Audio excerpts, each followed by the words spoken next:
Hi friends, ಎಲ್ಲರಿಗೂ ನಮಸ್ಕಾರ. YouTube ಚಾನಲ್ಗೆ ಸ್ವಾಗತ. ಇವತ್ತು ಬೆಳಗ್ಗೆ ಶನಿವಾರ ಆಗಿರೋದ್ರಿಂದ ಬೇಗ ನನಗಂತೂ ಸಿಕ್ಕಾಪಟ್ಟೆ ಕೆಲಸ. ಯಾಕಂದರೆ ಇವತ್ತು ನಮ್ಮ ಮನೇಲಿ ಶನಿವಾರ ಮಾಡ್ತೀವಿ ನಾವು.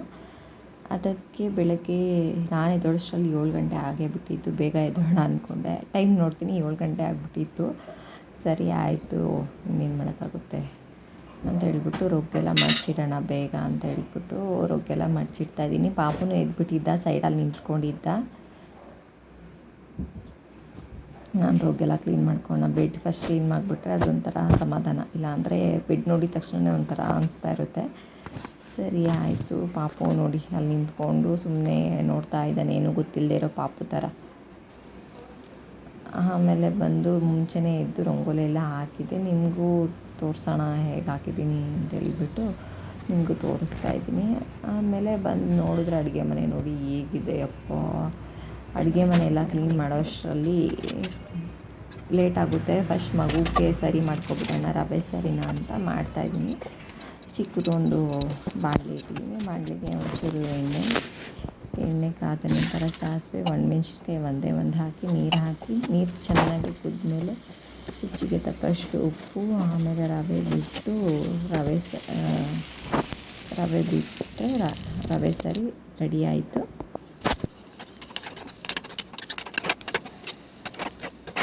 ಆಮೇಲೆ ಪಾಪುಗೆ ತಿನ್ನಿಸ್ಬಿಡೋಣ. ಅವನಿಗಿನ್ನೂ ನಿದ್ದೆ ಆಗಿರಲಿಲ್ಲ. ಪಾಪ ಹಾಕಿಸ್ಕೊಂಡೇ ಇದ್ದ, ಕುತ್ಕೊಂಡು ಅವನೊಬ್ಬನೇ ಆಟಾಡ್ಕೊತಾ ಇದ್ದ. ಸರಿ ಪಾಪಗೆ ತಿನ್ನಿಸೋಣ ಅಂತ ಹೇಳ್ಬಿಟ್ಟು ತಿನ್ನಿಸ್ತಾ ಇದ್ದೀನಿ. ಅವ್ನು ಫೋನ್ ಕೊಡದೇ ಇದ್ರೆ ಅಂತ ಅವ್ನು ತಿನ್ನೋದೇ ಇಲ್ಲ. ಎಲ್ಲ ಮಕ್ಕಳು ಹೀಗೆ ಅಲ್ವಾ, ಎಲ್ಲರೂ ಫೋನ್ ಅಡಿಕ್ಟ್ ಆಗಿರ್ತಾರೆ ಇವಾಗಂತೂ, ಈಗಿನ ಮಕ್ಕಳಂತೂ. ಯಾರಮ್ಮ ಇಲ್ಲಿ ಕಾಣಿಸ್ತಾ ಇರೋದು ಫೋಟೋದಲ್ಲಿ? ನನ್ನ ಮಗನೂ ಊಟನೇ ಮಾಡಲ್ಲ. ಹೋಗ್ಲಿ, ಆಚೆ ಆದರೂ ಕರ್ಕೊಂಡೋಗಿ ತಿನ್ನಿಸೋಣ ಅಂದರೆ ಆಚೆಗೆ ಹೋದರೂ ತಿನ್ನಲ್ಲ. ಸರಿ ಫೋನ್ ಕೊಟ್ಟೆ ಒಂದು ಸ್ವಲ್ಪ ತಿನ್ನಿಸ್ಬಿಡೋಣ, ನಮಗೇನು ಊಟ ಮಾಡೋದು ಒಂದು ಮುಖ್ಯ, ಬೇಕು ಮೀನು ಅಷ್ಟೇ. ಯಾರಲ್ಲಿ ಫೋಟೋದಲ್ಲಿ ಸರಿ ಆಯಿತು. ದೋಸೆಗೆ ನೆನಾಕಿದೆ, ಒಂಚೂರು ಹಂಗೋ ಮಾಡಿ ತಿನ್ನಿಸ್ದೆ. ದೋಸೆಗೆ ನೆನಾಕಿದೆ. ಯಾವಾಗೂ ಬೆಳಗ್ಗೆ ಹೊತ್ತು ನೆನಾಕ್ತಾ ಇದ್ದೆ, ಆದರೆ ಈ ಸಲ ನೈಟ್ ನೆನಾಕಿ ಬೆಳಗ್ಗೆ ರುಬ್ತಾ ಇದ್ದೀನಿ. ಅಲ್ಲೂ ಬಂದು ಮಾತಾಡಿಸ್ತಾ ಇದ್ದಾನೆ, ನೈಟ್ ಎಳಿತಾ ಇದ್ದಾನೆ, ಎತ್ಕೋ ಅಮ್ಮ ಅಂತ ಹೇಳ್ಬಿಟ್ಟು. ಅದಕ್ಕೆ ಅಲ್ಲೂ ನೋಡ್ಕೊಂಡು ಮಾತಾಡ್ತಾ ಇದ್ದೀನಿ.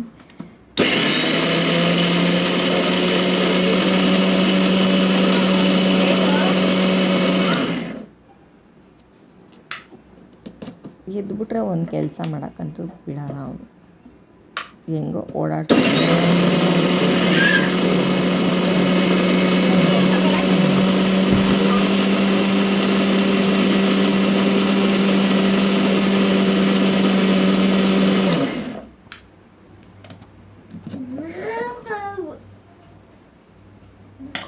ಸ್ವಲ್ಪ ನೆನಾಕಿದ್ದೆ, ಜಾಸ್ತಿ ನೆನಾಕಿರಲಿಲ್ಲ.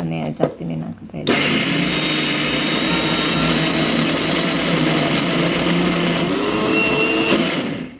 ಫೈನಲಿ ದೋಸೆ ಹಿಟ್ಟೆಲ್ಲ ರೆಡಿ ಆಯಿತು. ಅದಕ್ಕೆ ಹಂಗೆ ಉಪ್ಪು ಸೋಡಾ ಹಾಕ್ಬಿಡೋಣ ಅಂತ ಹೇಳ್ಬಿಟ್ಟು ದೋಸೆ ಹಿಟ್ಟೆಲ್ಲ ರುಬ್ಬಿದ್ದಾಯಿತು. ಅದಕ್ಕೆ ಒಂಚೂರು ಸೋಡಾ ಒಂದು ಸ್ವಲ್ಪ, ರುಚಿಗೆ ಎಷ್ಟು ಬೇಕೋ ಅಷ್ಟು ಉಪ್ಪನ್ನ ಹಾಕ್ಕೊತಾ ಇದ್ದೀನಿ. ರುಚಿಗೆ ತಕ್ಕಷ್ಟು ಉಪ್ಪು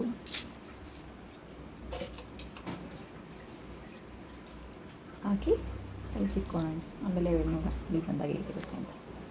ಆಮೇಲೆ ಎಲ್ಲ ಪಾತ್ರೆ ಎಲ್ಲ ಸಿಂಕ್ ಎತ್ತಾಕಿದ್ದೆ, ತೊಳೆಯೋಣ ಅಂತ ಹೇಳ್ಬಿಟ್ಟು ಪಾತ್ರೆಗಳೆಲ್ಲ ತೊಳ್ಕೊಬಿಡೋಣ.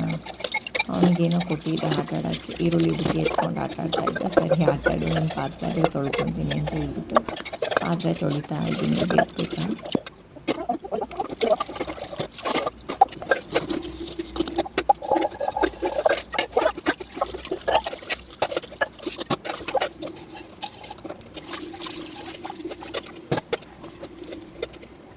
ಪಾತ್ರೆ ಎಲ್ಲ ತೊಳೆದಿದ್ದಾಯಿತು.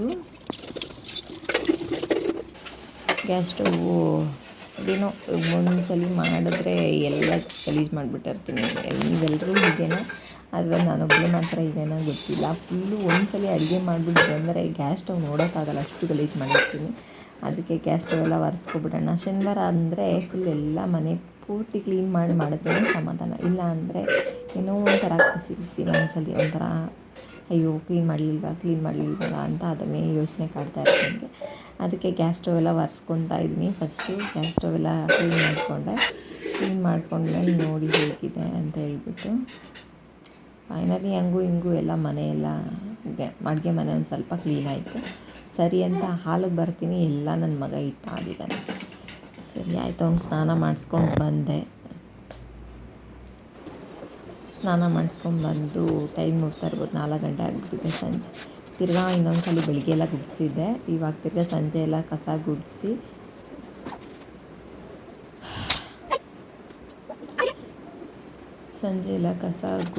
ನೋಡಿ ಅವ್ನು ಈಗ ಓಡಾಡ್ತಾ ಇದ್ದಾನೆ. ಸಂಜೆ ಎಲ್ಲ ಕಸ ಗುಡಿಸಿ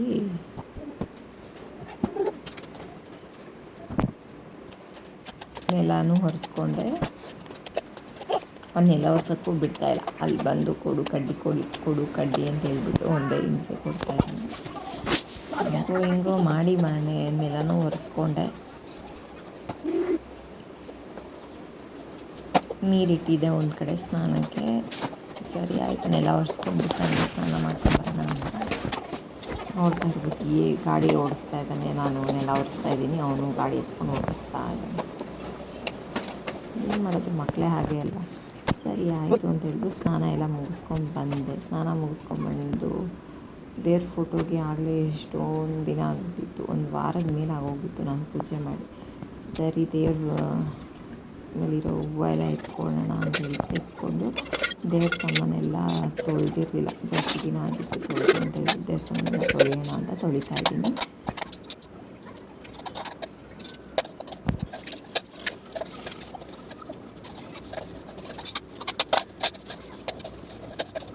ಅವನೇನಾದರೂ ಫೋನ್ ನೋಡಿದ್ದಿದ್ರೆ ಮುಗೀತು, ಎತ್ಕೊಂಡು ಕೈಗಿಟ್ಕೊಂಡು ವಿಡಿಯೋ ಕೂಡ ರೆಕಾರ್ಡ್ ಆಗ್ತಾ ಇರಲಿಲ್ಲ. ಹೆಂಗೋ ನೋಡಿಲ್ಲ ಪಾಪು.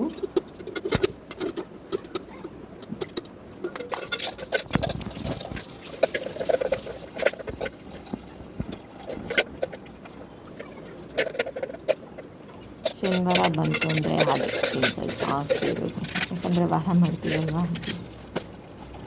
ಪ್ರತಿಯೊಂದು ಕ್ಲೀನ್ ಮಾಡಿ ಮಾಡೋಷ್ಟರಲ್ಲಿ ಸಂಜೆನೇ ಆಗಬೇಕು. ಅದು ನನ್ನ ಮಗನ ಹತ್ರ ಕೇಳಬೇಕಾ. ಆಯಿತು, ದೇವ್ರ ಸಾಮಾನು ತೊಳೆದಿದ್ದಾಯಿತು. ನೋಡ್ತಾ ಇರ್ಬೋದು, ಏನೂ ಆಗಿಲ್ಲ ಅದಕ್ಕೆ. ಮಾಮೂಲಿ ಹುಣ್ಸೆಹಣ್ಣು ಒಂಚೂರು ರಂಗೋಲಿ ಪುಡಿ ಬರೀ 2 ಹಾಕಿ ತೊಳ್ಕೊಂಡೆ. ಸರಿ ಆಯಿತು, ದೇವ್ರ ಸಾಮಾನೆಲ್ಲ ಒರೆಸ್ಕೊಂಡು ಕುಂಕುಮ ಎಲ್ಲ ಇಟ್ಟು ದೇವ್ರ ಫೋಟೋನು ಎಲ್ಲ ಒರೆಸ್ದೆ. ಜಾಸ್ತಿ ದಿನ ಆಗಿತ್ತು, ಎಲ್ಲ ಧೂಳಾಗಿತ್ತು ಅಂತ ಹೇಳ್ಬಿಟ್ಟು ಹೂವು ಎಲ್ಲ ಇಡ್ತಾಯಿದ್ದೀನಿ. ಅಲ್ಲೂ ಬಂದು ಹಿಂಸೆ ಕೊಡ್ತಾನೆ, ನಾನು ಇಡ್ತೀನಿ. ಸರಿ ಆಯಿತು, ಫೈನಲಿ ಪೂಜೆ ಎಲ್ಲ ಆಯಿತು. ನೋಡಿ ಅಲ್ಲಿ ಏನು ಮಾಡ್ತಾಯಿದ್ದಾನೆ, ಆಚೆ ಹೋಗ್ತಾಯಿದ್ದಾನೆ. ನಾನು ಬಾರೋ ಅಲ್ಲೆಲ್ಲ ಹೋಗ್ಬಾರ್ದು, ಹಾವಿರುತ್ತೆ ಅಂತ ಕೂಗ್ತಾಯಿದ್ದೀನಿ. ಫೈನಲಿ ಪೂಜೆ ಎಲ್ಲ ಆಯಿತು. ನಾನು ಒಂಚೂರು ಅರಿಶಿನ ಕುಂಕುಮ ಇಟ್ಕೊಳ್ಳೋಣ, ಇವತ್ತು ಶನಿವಾರ ಮಾಡಿದ ಮೇಲೆ ಅರಿಶಿನ ಕುಂಕುಮ ಇಟ್ಕೊತೀನಿ, ಅದಂತೂ ಕಂಪಲ್ಸರಿ.